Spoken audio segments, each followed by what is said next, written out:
कक्षा 9-10 के विद्यार्थियों, यदि आप रस, छंद, अलंकार इस प्रकार लिखेंगे तो आपको पूरे अंक प्राप्त होंगे। ये वीडियो यूपी बोर्ड और जिन जिन राज्यों में हिंदी भाषा से पढ़ाई होती है उनके लिए वीडियो महत्वपूर्ण है। हिंदी मीडियम के लिए वीडियो है। रस, छंद, अलंकार इस वीडियो में आपके लिए लाए हैं। ये कक्षा 12 में पूछा जाता है। रस क्या होते हैं, हम टाइम ना खर्च करते हुए रस की सीधे सीधे पढ़ते हैं। क्या है रस? रस का स्थायी भाव क्या होता है? किसी कहानी, कविता या साहित्य को पढ़कर जो मन में भाव या विचार आते हैं वो हमारे क्या कहलाते हैं? रस। रस का स्थायी भाव क्या होता है? जो हमारे मन में उत्पन्न हो उसको कहते हैं रस का स्थायी भाव। हास्य रस। हास्य रस का स्थायी भाव क्या होता है? हास अर्थात हंसी आना। किसी कहानी, कविता को पढ़ने के बाद हमें हंसी आ जाती है या विचित्र किसी की बनावट, वेशभूषा देखने के बाद हमें हंसी आ जाती है, वो हमारा हास्य रस में जाता है। हमारे मन में हंसी उत्पन्न होती है, यानी विनोद का भाव उत्पन्न होता है, वो हमारा हास्य रस है। हास्य रस का स्थायी भाव क्या है? हंसी आना या हास। और दूसरा क्या? करुण रस। करुण रस का स्थायी भाव होता है शोक अर्थात दुख। इसमें हमें दुख पहुंचा, किसी कहानी, कविता को पढ़ने पर या किसी को देखने पर हमको दुख पहुंचे, हमारे मन में दुख पहुंचने का या शोक आने का भाव उत्पन्न हो, वो हमारा स्थायी भाव होता है जो मन में आता है। तो हमारा वहाँ पर किसकी उत्पन्न निष्पत्ति होगी? करुण रस की निष्पत्ति होगी, अर्थात हमें करुण रस हमारे अंदर पाया जाएगा, ये करुण रस हमें मिल जाएगा। हास्य रस क्या होता है? हम किस परिभाषा पढ़ते हैं? हास्य रस कहते किसको हैं? हास्य रस का स्थायी भाव हास होता है। ये देखिए हरे रंग से लिखा हुआ हास होता है। हास मीन्स हंसी आना, इसमें हंसी आएगी पढ़ के, होता है। जब हास नामक स्थायी भाव विभाव, अनुभाव, संचारी भाव से संयोग करता है तो वहाँ पर हास्य रस होता है। ये स्थायी भाव, विभाव, संचारी भाव क्या होते हैं ये हम अभी पढ़ेंगे, आप बताएंगे क्या होते हैं ये। तो वहाँ पर क्या होगा? हास्य रस होता है। एक बार और समझ लीजिए, हास्य रस का स्थायी भाव हंसी होता है, हास होता है। जब स्थायी भाव विभाव, अनुभाव, संचारी भाव से संयोग करता है तो वहाँ पर हास्य रस होता है। उदाहरण क्या है? हाथी जैसा देह है, गैंडे जैसी खाल, तरबूज। ये पहला उदाहरण है, देखो इसमें आपको हंसी आती है। हाथी जैसी उसकी दही अर्थात उसका शरीर है और गैंडे की जैसी खाल है, तो आपको हंसी आ रही है इसमें पढ़कर। तो स्थायी भाव क्या है इसका? हंसी। पढ़ते ही आपको हंसी आएगी। दूसरा इसका उदाहरण है तरबूज सी खोपड़ी, खरबूजे से खाल। तरबूज सी खोपड़ी, खरबूजे से गाल, इसमें भी आपको हंसी आती होगी। तो इसका स्थायी भाव क्या हुआ? हंसी आना। जब स्थायी भाव विभाव, अनुभाव, संचारी भाव से जब क्रिया करके संयोग करके जो बनाता है तो हमारी वहाँ पर हास्य रस हमको मिलता है। अब ये विभाव, अनुभाव, संचारी भाव किसको कहते हैं मैं आपको दिखाता हूँ ये क्या होते हैं। रस को आगे पढ़ने से पहले मैं अब दिखाता हूँ क्या होता है। रस में स्थायी भाव, विभाव, संचारी भाव क्या होते हैं? स्थायी भाव यह वह भाव है या ख्याल है हमारे मन में आता है जो मन में स्थायी यानी कि परमानेंट रहता है, परमानेंट रूप से हमारे मन में मौजूद रहता है। यह विभाव को देखने या पढ़ने, विभाव कुछ भी हो सकता है, जो बाहर की चीज़ें या कहानी, किताब, कविता या किसी इंसान की, व्यक्ति की वेशभूषा, वो हमारा विभाव के अंदर आता है। यह विभाव को देखने या पढ़ने से बनता है। जैसे घृणा, नफरत आएगी किसी गलत काम को होते हुए देखने पर, गलत कार्यों को देखते हुए आपको नफरत आपके मन में उत्पन्न होगी। ये क्या स्थायी भाव है? नफरत। शोक, किसी शोकमयी चीज़ को देखने के बाद, किसी दुखदायी चीज़ को देखने के बाद आपके मन में दुख आएगा तो आपका स्थायी भाव क्या हुआ? दुख। हमारा विभाव क्या है? जिसे देखने पर आए, जिसको हम देख रहे हैं उससे हमारे अंदर को मन में उत्पन्न भाव हो, उसको हम कहते हैं स्थायी भाव। क्रोध अर्थात गुस्सा, प्रेम, प्यार आदि सब हमारे स्थायी भाव में आते हैं। अब ये विभाव क्या होता है इसको भी देख लेते हैं। यह वह भाव विभाव होता है, यह वह भाव है विचार या ख्याल है हमारे मन में। भाव का अर्थात होता है मन में आने वाले ख्याल या विचार जो किसी व्यक्ति के मन में स्थायी भाव को जगाता है। विभाव क्या होता है? जिसको हमने देखा उसकी वजह से, उसके कारण से हमारे मन में जो स्थायी भाव उत्पन्न हुआ, तो स्थायी भाव के लिए जो जिसको देखकर स्थायी भाव जागे हैं, जिसको देखने पे स्थायी भाव जागे हैं, जिसको देखा गया है, वही तो हमारा विभाव कहलाता है। विभाव दो प्रकार के हैं। आलम्बन, पहला है आलम्बन विभाव, दूसरा है दीपन विभाव। आलम्बन विभाव क्या होता है? वह व्यक्ति या कोई इंसान, वस्तु जिस पर भाव का आधार हो, अर्थात जिनको देखने पर या पढ़ने से मन में उत्पन्न हो स्थायी भाव, या जिसको देख लो या उसको पढ़ लो, उसके पढ़ने से हमारे मन में जो भाव उत्पन्न होता है हमारा आलम्बन विभाव कहलाता है। उदाहरण युद्ध में शत्रु के प्रति घृणा मन में आना आवश्यक है, होता ही है ऐसा। शत्रु को देखा, शत्रु क्या है? विभाव। और मन में क्या उत्पन्न हुआ? घृणा। घृणा क्या है? स्थायी भाव। शत्रु क्या है? विभाव। उसको देखते ही हमारे मन में क्या आया? घृणा आई। दूसरा क्या? उद्दीपन। उद्दीपन विभाव क्या है? वे स्थितियाँ या कंडीशन और वस्तुएं, वे स्थितियाँ और वस्तुएं जो भाव को तीव्र करती हैं, यानी कि तेज कर देती हैं। जो भाव मन में आया, हमारे अंदर गुस्सा आया तो गुस्से को तेज कर दिया, नफरत पैदा हुई तो नफरत को तेज कर दिया। अर्थात मन में स्थायी भाव विभाव को देखने से तेज होते हैं, तो उस तेज कर देगा, विभाव को तेज कर देता है, उद्दीपन कहलाता है वो। गुस्से को तेज कर देगा, नफरत को तेज कर देगा, प्यार को तेज कर देगा, सब इसी में आता है। मन में शत्रु के प्रति घृणा और बढ़ जाती है जब हम उद्दीपन विभाव का हम देखते हैं, हमारे अंदर उद्दीपन विभाव बनता है तो शत्रु को देखने से हमें क्या आती है? घृणा और पैदा हो जाती है। युद्ध के बाजे, अर्थात जब युद्ध का घंटा बजता है तो हमारे अंदर तेज हो जाती है नफरत की भावना। किसको देखने पर? दुश्मन को देखने पर, अर्थात शत्रु को देखने पर हमारे अंदर घृणा भर जाती है। घृणा मीन्स होता है नफरत, शत्रु मीन्स होता है दुश्मन। आगे पढ़ते हैं हम संचारी भाव पढ़ते हैं, ये क्या होते हैं। ये देखिए आप वीडियो में, संचारी भाव क्या होते हैं। संचारी भाव क्या होते हैं, ये देखिए। ये अस्थिर होते हैं, जो ना टिक सकें। अस्थिर का अर्थ होता है जो ना टिक सके हमारे मन में। ये कभी बहुत थोड़े समय के लिए आते हैं, पल भर के लिए आते हैं। भाव होते हैं जो किसी क्षणिक होते हैं, अर्थात पल भर के लिए आते हैं। जो किसी रस के स्थायी भाव को पुष्ट करते हैं, यानी कि पक्का कर देते हैं, बताते हैं कि हाँ ये वही चीज़ है जो हम पहले देख चुके हैं, करने के लिए आते हैं और तुरंत लुप्त हो जाते हैं, मिट जाते हैं। ये हमारे संचारी भाव होते हैं। जब ये तीनों भाव मिलते हैं, स्थायी भाव, विभाव, संचारी भाव मिलते हैं, संयोग करते हैं, तो हमारे रस की उत्पत्ति होती है। आई होप, मुझे उम्मीद है कि आपको समझ में आ गया होगा कि ये क्या होता है। अब हम आगे बढ़ रहे हैं, फिर से बता देता हूँ इसकी परिभाषा होती है। हास्य रस की परिभाषा क्या है? हास्य रस का स्थायी भाव हास है, यानी कि हंसी है।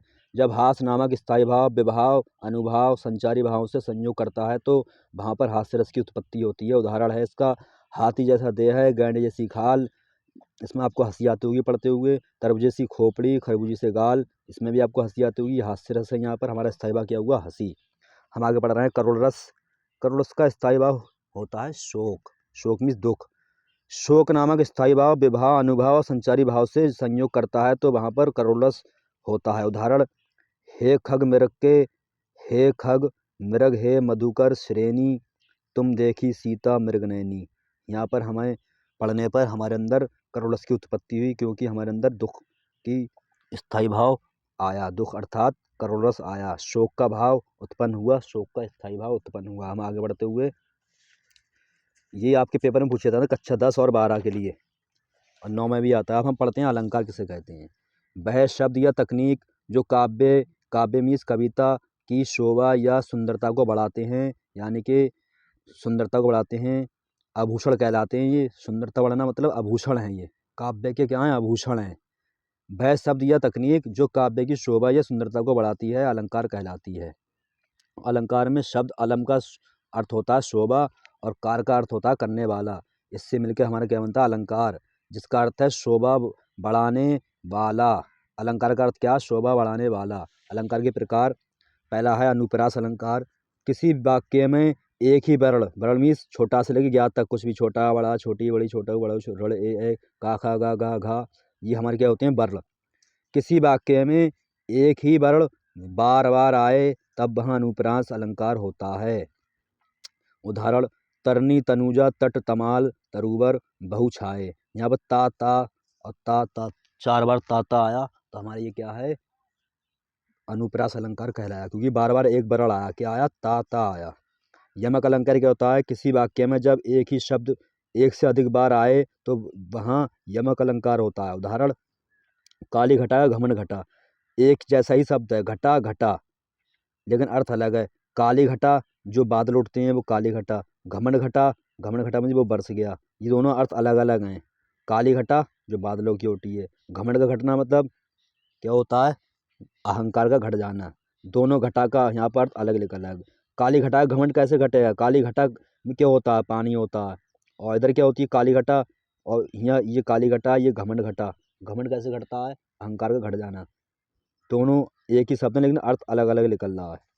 उपमा अलंकार पढ़ रहे हैं। वह काव्य जिसमें किसी वस्तु की समानता या तुलना किसी वस्तु से की जाती है, तो वहाँ पर उपमा अलंकार होता है। उदाहरण, पीपल पीपल पात सरिस मंडोला। दूसरा उदाहरण है, फूलों सा चेहरा तेरा कलियों सी मुस्कान है। यहाँ इसका अर्थ देख लीजिए, चेहरे की तुलना कलियों से की गई, मुस्कान की जा रही है। अर्थात चेहरे की तुलना कलियों की मुस्कान से की जा रही है। कलियाँ क्या होती हैं? ये पेड़ होते हैं, पेड़ पौधों में कलियाँ खिलती हैं, उनकी मुस्कान से चेहरे की तुलना की जा रही है। कलियाँ थोड़ी हंस सकती हैं, लेकिन उसकी मुस्कान की तुलना, कलियों की मुस्कान की तुलना इंसान के व्यक्ति के चेहरे की मुस्कान से की जा रही है। यहाँ पे ये तुलना हो गई। ऊपर देखो, पीपल पात सरिस मंडोला का अर्थ क्या होता है? मन की तुलना पीपल के पत्ते से की गई है, ये होता है इसका अर्थ। अब हम आगे पढ़ रहे हैं, छंद किसे कहते हैं। छंद क्या होता है? इससे पहले मैं आपको बताऊंगा पद्य और गद्य में अंतर। पद्य क्या होते हैं? पद्य होते हैं छंद में आने वाली पंक्तियाँ, यानी कि लाइन का संग्रह जो लय और तुकबंदी यानी कि रहम के साथ लिखा जाता है। कविताएं इसी के अंतर्गत आती हैं। कविता सब पद्य में आती हैं। और गद्य क्या होता है? यह रोज़ होने वाली बातचीत को दर्शाता है। इसमें कहानी भी हो सकती हैं, बड़े बड़े पाठ हो सकते हैं कहानियों के। इसमें ना कोई छंद होता, ना कविता होती है, ना कोई तुकबंदी आती है। बिल्कुल ऊपर वाले के विपरीत। पद्य के विपरीत कौन है? गद्य। जैसे साहित्य, कहानी, कहानियाँ, नाटक आदि यह सामान्य लेखन है।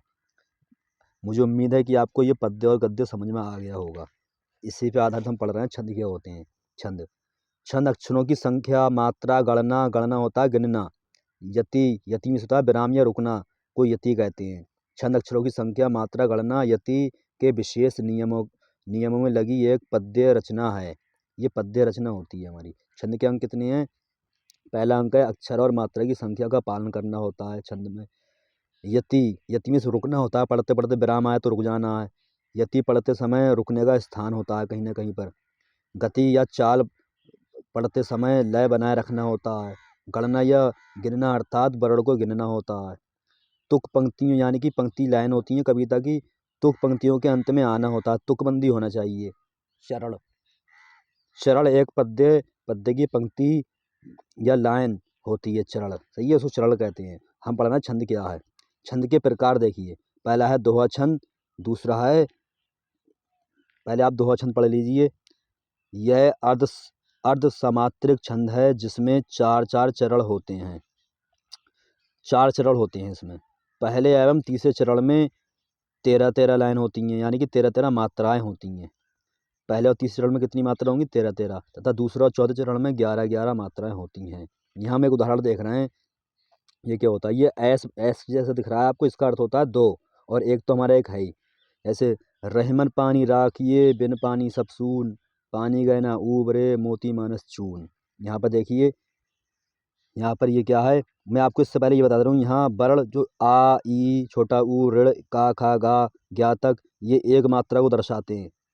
जबकि बड़ा आ, बड़ा ऊ, ए, ऐ, ओ और औ, अंग, आहा, ये दो दो मात्राओं को दर्शाते हैं। इतना आप याद रखें। आप देखिए, रा क्या हमारा एक वर्ण है, तो एक मात्रा। छोटी हमारा क्या है? छोटी ही हमारा क्या दिखा रही है? एक मात्रा को दिखाएगी, एक एक। और माँ क्या है हमारा? ये भी हमारा वर्ण है। देखो का से ज्ञा तक कहीं मिलेगा आपको, ये माँ एक, ये भी एक चीज, चार मात्रा हो गई। ये पहला पहला चरण है। ये बड़ा दिखाएगा हमारा, बड़ा का डंडा, दो मात्रा, बड़ी दिखाई दो मात्रा, दो दो चार और चार आठ।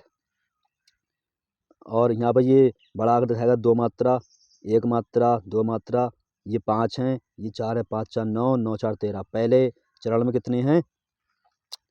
13 मात्राएं। अब हम तीसरे चरण में देख रहे हैं। तीसरे चरण कौन सा है हमारा? ये है, पानी गए ना ऊबरे। इसमें देखिए, दो दो चार, एक पाँच, पाँच दो सात, सात एक आठ, आठ दो 10, एक 11, दो 13। पहले में तीसरे में कितनी कितनी मात्राएं? 13-13। ऐसे ही दूसरे और चौथे में कितनी कितनी मात्रा होंगी? 11-11। इसमें देखिए, एक दो, दो दो चार, चार ये हैं, दो ये हैं, छः, छः एक 7, एक 8, 8 दो 10, एक 11।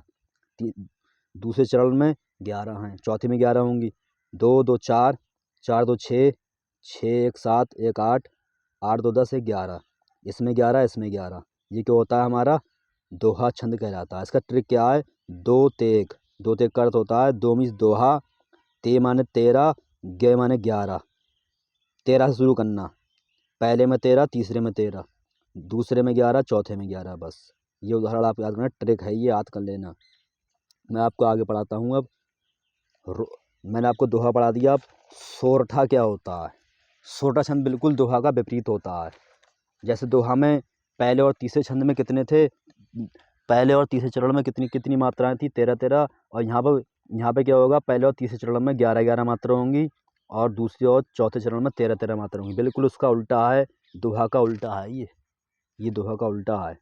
ये अर्ध समात्रिक छंद है जिसके पहले और तीसरे चरण में 11-11 मात्राएं होती हैं तथा दूसरे और चौथे चरण में 13-13 मात्राएं होती हैं। ये दोहे का उल्टा होता है। उदाहरण, राधा नगरी सोई, मेरी स्वा बाधा हरौ, श्यामू हरित दूती होई, जा तन की झाई परे।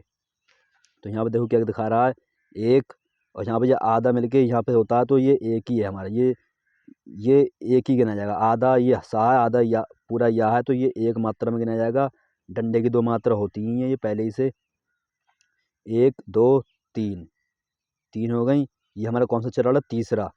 3 4 5 6 7 8 2 10 1 11, तीसरे की 11, पहले की 11 देखो, 2 2 4, 4 2 6 1 7 1 8 2 10 1 11, पहले में 11, तीसरे में 11, ऐसे ही दूसरे में 13 होंगी, चौथे में 13 होंगी। 2 2 4, 4 1 5 6, 6 2 8, 2 10 11, 2 13। नीचे देखो, 2 1 3, 2 5 1 7, 2 1 3, 3 2 5, 5 1 6 1 7, 7 2 9, 9 2 11 और 13 हो जाएंगी इसमें आप गिन लेना, ये 13 होंगी, इसमें भी 13 होंगी, इसमें भी 13 होंगी। आप इसको उतार लें, नोट कर लें। यदि आपको वीडियो पसंद आया हो तो सब्सक्राइब करें, चैनल को लाइक करें, अपने फ्रेंड्स के साथ शेयर करें, दोस्तों के साथ शेयर करें। धन्यवाद वीडियो देखने के लिए।